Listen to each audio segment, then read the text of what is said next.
We're actually here covering the event for the Police Week in Washington, D.C. and we happen to encounter Mr. Schneider, who is kind enough to interrupt his lunch to be able to greet our worldwide listeners.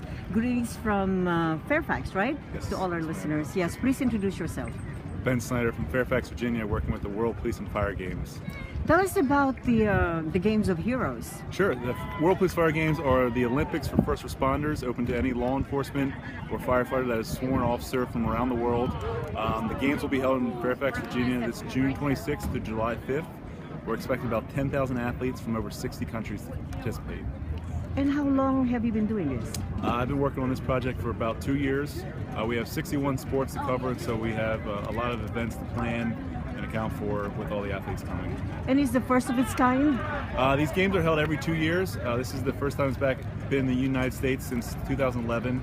It goes in 2017 to Montreal and then 2019 to Chengdu, China. And what are the categories? We have 60 different sports. 40 of them are traditional team sports or individual sports: basketball, baseball, soccer, swimming, cycling, running events. Then we have 10 career-specific sports for law enforcement or firefighter: the ultimate firefighter, stair climb, pistol events, canine events, the honor guard competition. Then we have some recreational sports such as billiards, darts, paintball, dodgeball, some fun sports like that. And what are the prizes involved? Every athlete will pay a registration fee of $130 at this time, and then each sport has a specific fee on top of that. Some sports are relatively cheap at $10 to $20. Some are a little bit more expensive, such as golf, which includes all the golf course fees. Is there like a qualifying competition, like before the final event? There are no qualifications for these games. Any athlete is able to register directly for the competition as long as the athlete capacity is not reached. So we do have a limited number of competitors in certain sports, but for the most part, athletes can just sign up and register. Certain sports, bowling and golf, will require handicaps or scores prior to. Other than that, they can just show up and compete. So there's no personal recommendation from any organization or individuals that they need? No. There are awards passed out to, we are offering over 1,600 medals to different categories. We offer a lot of medals for these games, but again, there are no qualifications or qualifying needed to compete. These games are governed by the California Police Athletic Federation, and so they oversee a lot of the scores and direction of these games. Mm-hmm. Now, why was Fairfax chosen?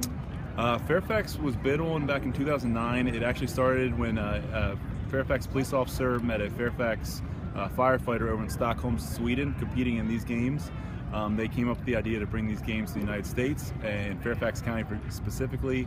They started the bid process, reached out to the Federation, and eventually won the bid in 2009 and brought the games to Fairfax. This is the first time the games will be held in a county setting as opposed to a city setting.